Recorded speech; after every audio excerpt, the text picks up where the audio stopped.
Hi, welcome back to another Insider. And today we keep going with the client acquisition, the client profile team.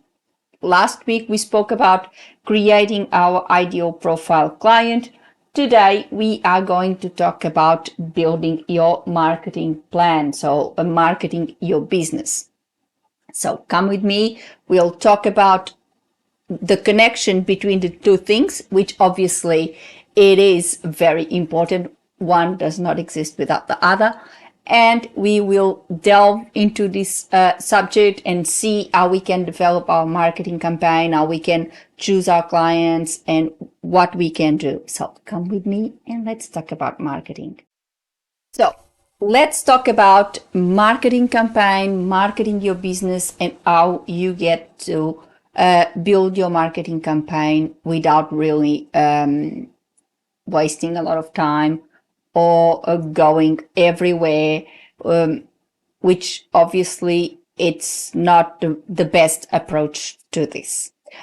First of all, I must say, and I think I've said that before, even in my courses, that marketing has never been something that I found easy or intuitive, sort of speak.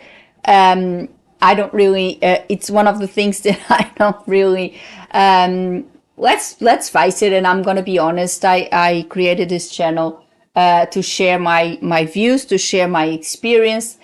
And I think part of it is also be upfront and honest with you and say, well, I'm here talking about all of these things, but I'm also not very comfortable with them. It's not my favorite part of running a business. By no means. I don't really like marketing. I don't really like that part of the business. So I guess, I think you may sympathize with me. You may think, okay, oh well, she is in the same type of situation as I am. But let's face it, we may not like it. We may not be our favorite thing. We might just prefer to be sitting at our desk, translating away, or doing something else, proofreading, copywriting, whatever it might be your business, what project you will be working on. We might prefer to be just doing our business, working for our clients, rather than building up marketing and putting up marketing. But let's face it, a business does not exist without marketing. So we need this, and we need to tackle it the best way possible. Let's see how we can do it the best way. So we set our ideal client, and that's why setting our ideal client is so important, because everything else will run around this ideal client. We need to know if we are going to build a marketing campaign, if we are going to make a procurement of our clients, we need to know which clients are we procuring, if you know what I mean. So we have set that ideal client, that client we would love to work with, and now we need to build everything around that client. And then that's what we do. That's how we know what we want to do. That's what we know where we want to go. Ideal client first. I did that last week. We need to do, we don't need to be everywhere our clients are or that ideal client is. We don't need, and obviously we're not going to copy what they post or where they comment or something. That would be terrible. That would be illegal even. So that's not the point at all. The reason we want to see, and when we establish our ideal client, we want to see what that client is, those clients are posting, where they are commenting, what type of comment or content do they comment on. We need to know everything. What are their problems? First of all, what are their problems? When they comment, what do they say? What problems do they seem to point out that happen in their industry or happen in their business? What type of problems do they have? And from those, which one of those can you solve? This should be your main questions. You point out these questions, you look at your ideal client that you have set up for your business, and then you go and you see what they post, what are their opinions, the comments they make, the frustrations they may have in several aspects of their business, because let's face it, if you run a business, we all have our own frustrations. We all have our problems with running a business. It's not easy, and we all deal with a lot of things at the same time sometimes, and it's really can be overwhelming, can be really frustrating. So we need to empathize. Again, empathy. I think it's something that I see our society lacks these days, and I think that's what we need: empathy. If we empathize with our clients, if we empathize with those ideal clients, and we understand what they are going through, what problems are they navigating through, we may be able to see, oh, okay, I think I can help this person, I think I can help this business solve this problem. This is something I can help with. And if we empathize with the client, if we see the problem of that client from a business perspective, because we are business people as well, and we can empathize and say, oh, well, if this happened in my business, I would be really, really annoyed, really frustrated, and I can understand why this person or why this business is so upset and frustrated with the whole situation. If we can empathize with the client, it's more likely that we can get their attention if we can solve their problem, because we can go straight to the core of the issue.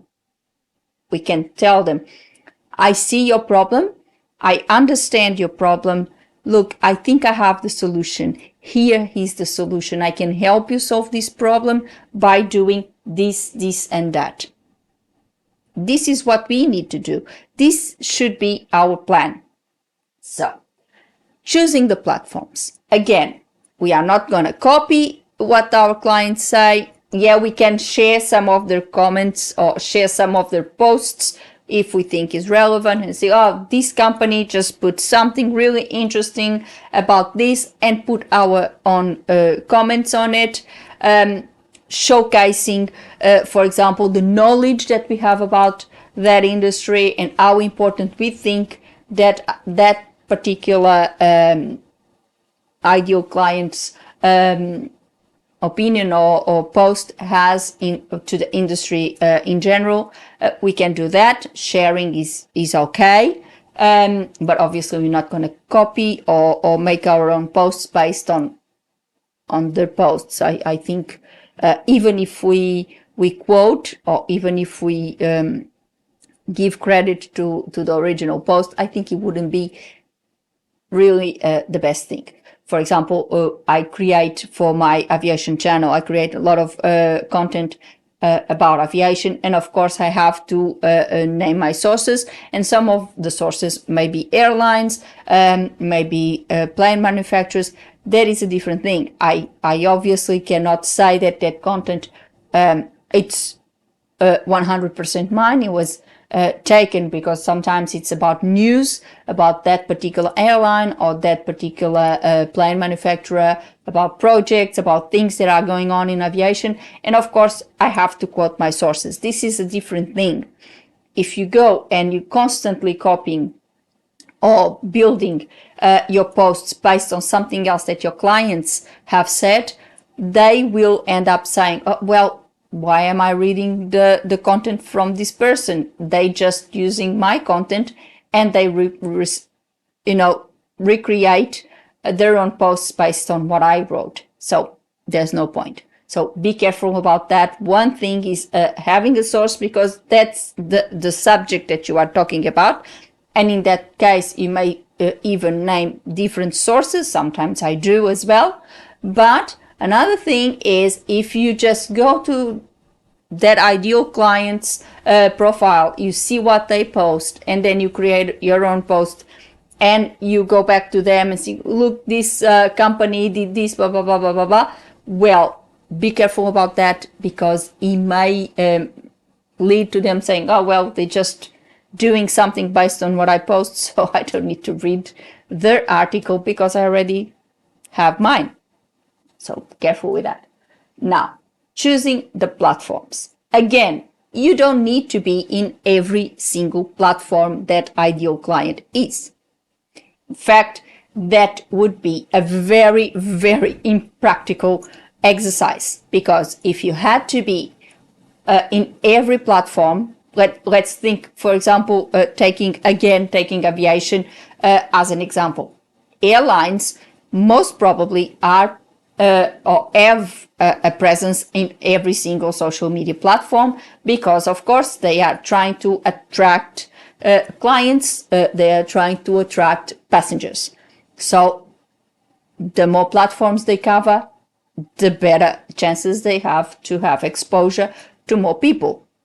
So they are present in almost all platforms. However, think about it. These are big companies. Airlines are big companies.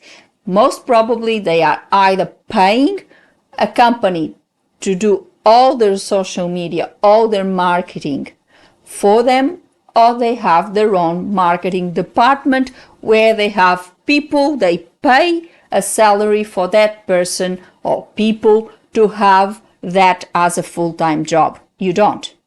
You are one-man show. So you need to think strategically here. You cannot spend, for example, you cannot be present in all platforms, because then marketing your business would turn into a full-time job, marketing your business, leaving you with no time for the business itself. So you would have a spectacular marketing campaign. You possibly be attracting a lot of customers, a lot of clients to your door, and then you would have to decline projects because you were too busy marketing your business. So sounds ridiculous, right? So we need to be strategic here. You see where your ideal client is, what presence do they have, what platforms do they go, what type of content do they produce, what type of content do they comment on. You just go and check all of this, and then you go and assess yourself. Which of these platforms are you more comfortable with? For example, if you're not comfortable being in front of a camera, YouTube is not for you. However, let me note this, being a business person is always going out of your comfort zone. So dare to be bold. When I started, I was really, really bad. If you look at my first video, you will see how horrible it was. I looked totally scripted. I looked really stiff. It was horrible. And now I'm very confident with the camera. I'm okay. And coming here every week, and I have two YouTube channels, I'm confident in coming here and talking to you. So dare to be bold. But okay, it's okay. If you really don't want to go into video, fine. Choose YouTube. Choose platforms that you think the content that you create is suitable for them.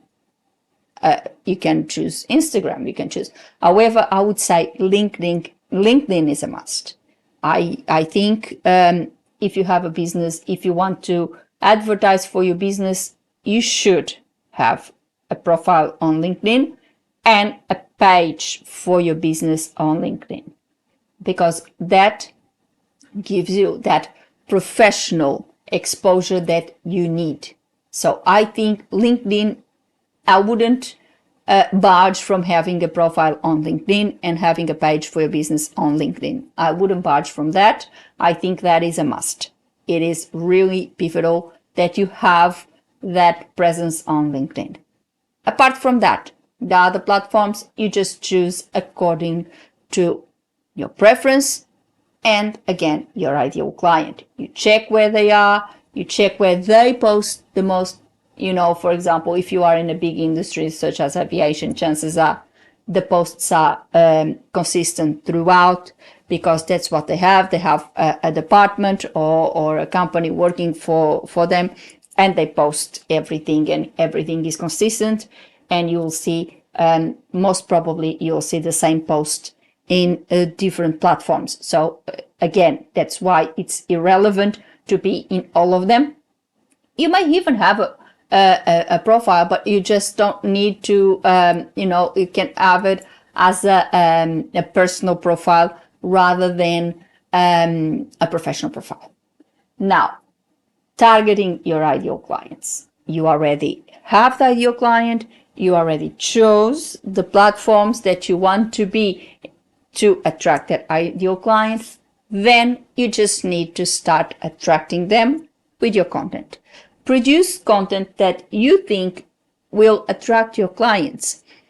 You already saw what they usually comment on, what type of content they consume. So go along those lines.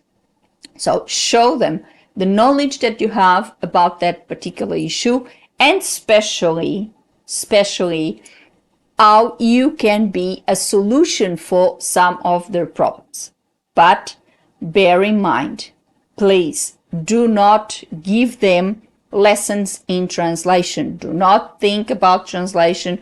Do not say, translation this, translation that. They don't want to hear about translation. They want to hear about their particular field.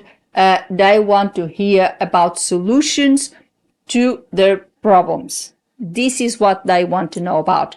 So if you really know, if you have ideas, if you have something to add to what they have said that will actually help them in some shape or form, and that actually gets their attention because it shows your knowledge of their industry, it shows the knowledge that you have of what their problems are and possibly how they can solve those problems, you get their attention, and possibly they may contact you because they got interested. Oh, this person seems to be very knowledgeable. Let me see what they do. Let me see how they can help me.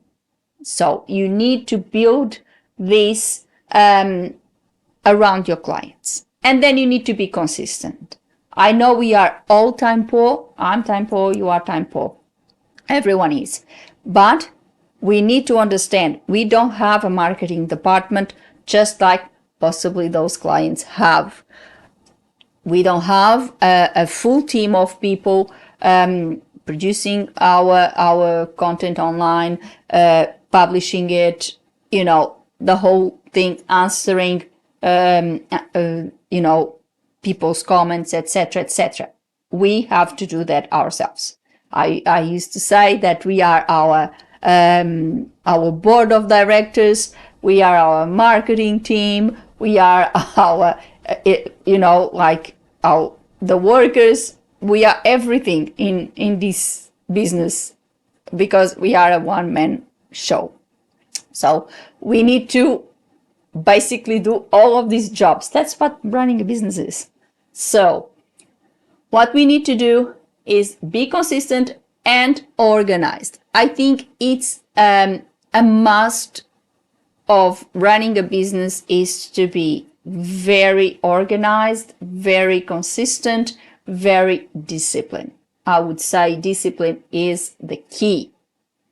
You need to set a calendar with all the activities that you need to do, your admin, etc., etc. For example, if you have corporate clients, chances are your invoicing would be at the end of each month. You might have different arrangements that will depend on your particular arrangements and the contracts that you might have signed with those clients. But let's just, for the sake of this video, let's just think you have your invoicing at the end of the month. So you have your calendar. On the last working day of the month, you have to put that invoicing. So you know on that day, you have to do your invoices and send to your clients. Then your marketing campaign, your social media campaigns, you need to think, yes, we're time poor. Yes, we cannot be doing it every day, but we need to be consistent. If you choose to do once a week, you do it once a week. If you choose to do it once a fortnight, fine. I wouldn't recommend to do once a month because it gets too sparse, and you need that exposure. You need clients to see that you are there. So I wouldn't do longer than a fortnight. I usually do it every week.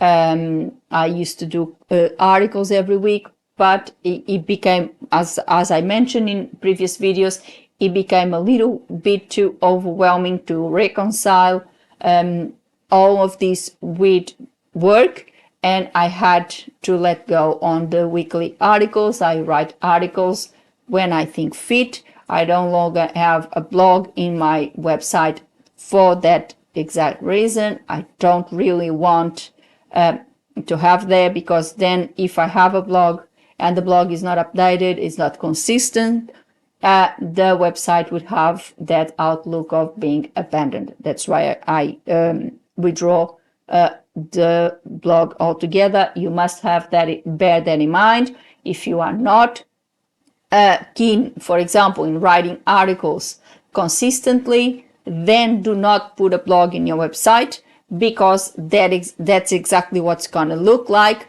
if your clients go there and then they go, oh, they haven't updated any blog posts, so looks like they're not very active. So if you don't have a blog altogether, you have the website with your information, always current information. If you make any changes to your business, the first thing to be updated should always be your website and then your social media pages. A lot of colleagues may make the mistake either not have a website, which I think it's also something they should, or when they make changes, for example, pricing or anything, they change everything on their social media. They put a post on Facebook or Instagram or whatever it might be. Oh, I've changed my pricing. I've changed my offerings. I now offer this in that and that services, blah, blah, blah. And then they don't upgrade their website.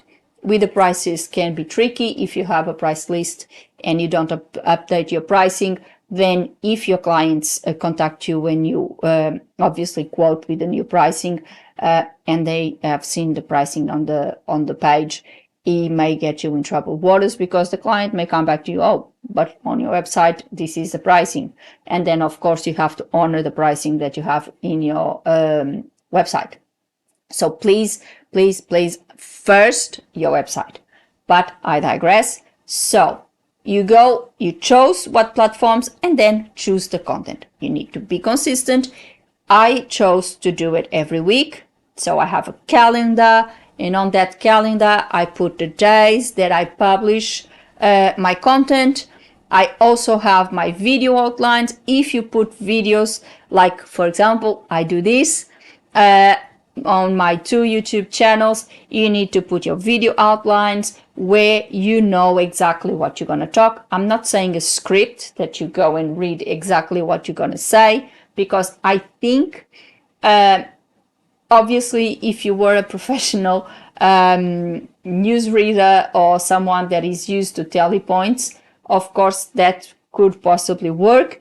I don't think we are. I definitely am not. So if I was reading what I wrote, if I was just reading, the videos would come out totally wrong, because I wouldn't be natural. I would be just trying to read. So the purpose of the outlines is just to tell you the subject that you have chosen for that particular video, and then the guidelines about what you want to talk about in that particular video, so you can follow it up. That's what I'm doing. I'm looking at my outline, and you look at those guidelines so you can obviously talk about those things, and you won't forget anything that you primarily wanted to talk about. So that is the purpose. Put your outlines for videos, put your the topic for articles. Write, if you have chosen to write articles, please write the article beforehand and have it done. And then before you publish it, give it a last review. So you see if there is any typo. Our brains are really, really tricky, and sometimes we just look at it after we do it. Even if we go a few hours later, and if you go and look, it might be a typo that we can't read. If it's, for example, 1 week later, we can look at it and say, oh, there's a typo here. So please, if you have, or if you choose to do articles, please, you have to write them beforehand. I always choose to do everything 1 week prior to publication. So, for example, this video has been recorded last week, and this is why I put my articles. Now I don't do articles actually, but I put my video outlines. I record my videos 1 week before they get published. So first of all is peace of mind. I know that I already have the video ready to go, and then on Monday morning, the first thing I do, I come here to the office and I just publish it. All done, no issues whatsoever. Secondly, it's organized. I know that my Mondays are recording days, so I know that Monday morning I would be recording my YouTube videos. I will be doing all these tasks. So I'm organized. I know that on Monday mornings I have that to do. For example, it can change. If I have a big project coming in and I really cannot tell the client that I cannot do it on Monday, I have to do it on Tuesday, then of course I will have to adapt and go around the project, because let's face it, YouTube does not give me money and projects do. So I would go around. It doesn't mean that it has to be inflexible and you say you chose, let's say, Mondays for your content production, and then you have a project and you're going to reject the project because you have to do that. No, that's not the case. You always adapt, of course, and you can always change that. But if you have that structure, if you have everything organized, everything planned, chances are you are better at running your business and you don't get so overwhelmed and burnt out because everything comes on top of you at the same time. Don't overdo it. Don't go and think that you have to do videos, that you have to do articles, that you have to do images, that you have to do all these things at the same time, because again, you will end up burnt out and with no clients. Don't overdo it. People don't like excessive things. And don't be too pushy with things. Don't try, even if you do ads on social media, don't be too pushy with it, because then you would look desperate and would obviously put clients away as well. Again, always focus on solving their problems, on that empathy that you feel with whatever they might be going through. Always bear this in mind. And then I think you will be right. If you have a very well-structured marketing campaign, if you know where you want to go with it, if you know which people you want to target for it, and you get yourself organized and you get that structure going, then it's easier to manage that marketing campaign with everything else in your business. If you don't do this, you will end up in a maze of things. with projects coming in, marketing coming in, and then you're gonna, because you have the projects, you're gonna start failing on the marketing, and then everything just simply crumbles. You don't need to do it like that.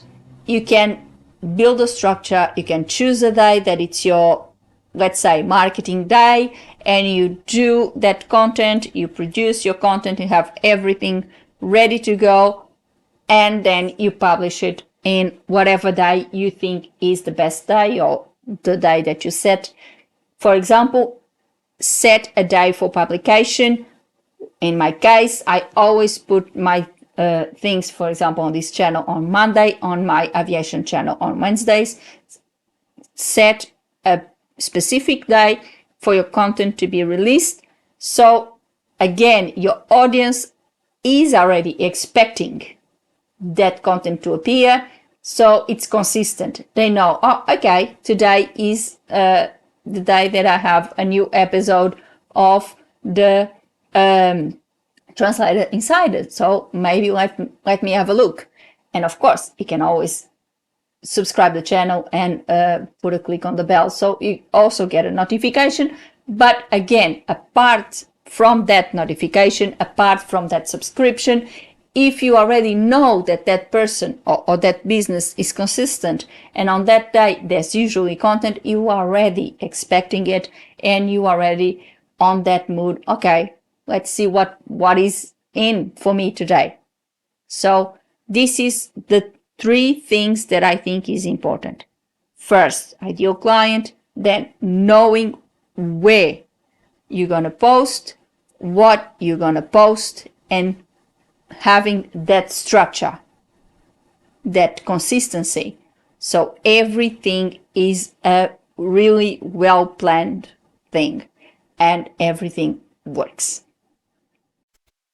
So for today, I hope you like this Insider today. I hope it actually helped you understand that it really doesn't need to be very complicated, this marketing thing. Even if you don't like it, you still may find something that you actually, it's more palatable for you. I found these YouTube channels. As I said, I was not confident with video whatsoever.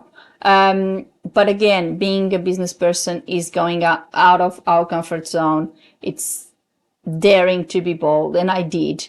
I decided to create these YouTube channels. I created one at once. And again, I made a mistake. I was talking about translation, and I was trying to post it for clients, and obviously that's not going to end up well. And then I decided to create a totally different channel. I created this channel to talk about translation because of my mentoring career as well. And the other channel is solely for my clients. And I decided to talk about aviation because it's my one of my specializations. So again, as you can see, I made a mistake as well, and that's why I'm sharing my experience with you and telling you don't do it. It's not a good thing. If you do something about translation, chances are all the people that will try to follow you or will try to contact you, etc., will be other translators, because that's the ones that are interested in what you are talking about. So you need to understand this. You need to separate the translation. Although you are a translator, although you can help your clients with translation, you need to find a good way of telling them that you can help them without being so literal with translation, telling them, oh, it's very important to have a website translated because da da da da da da. They won't listen. So try to get them some other way. Be creative there.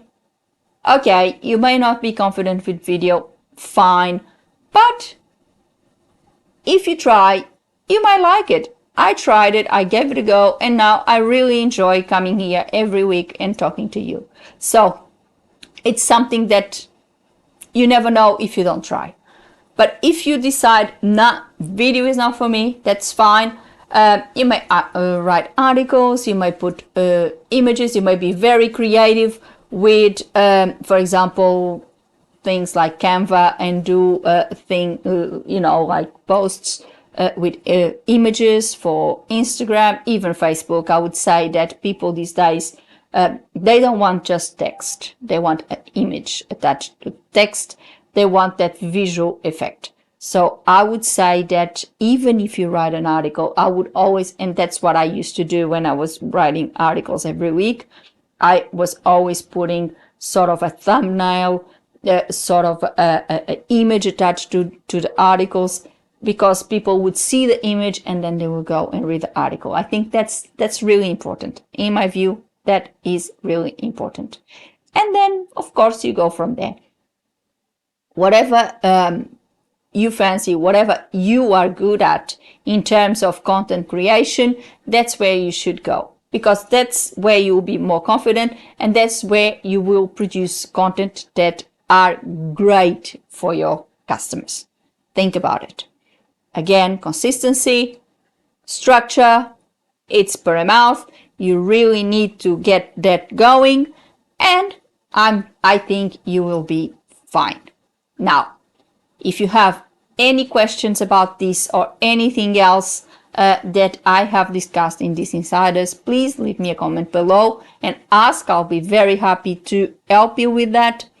Or if you have any suggestion of something, a subject that you would like to have my input on and you would like me to discuss in our insiders, please leave me a comment below. I'll be very, very happy to address it and possibly making a video about it. And put a like on the video and subscribe the channel with a little click on the bell so you get a notification of a new insider every week. And of course, my channel has been growing. I'm very happy. And that's why I keep on asking you, if you really like my content, please put a like, share with your friends, subscribe the channel, put a click on the bell so you get the notification, and that will help my channel grow even more. Now it's time to go. I'll thank you all for watching, and I'll see you next week with another video. So have a good one. Bye.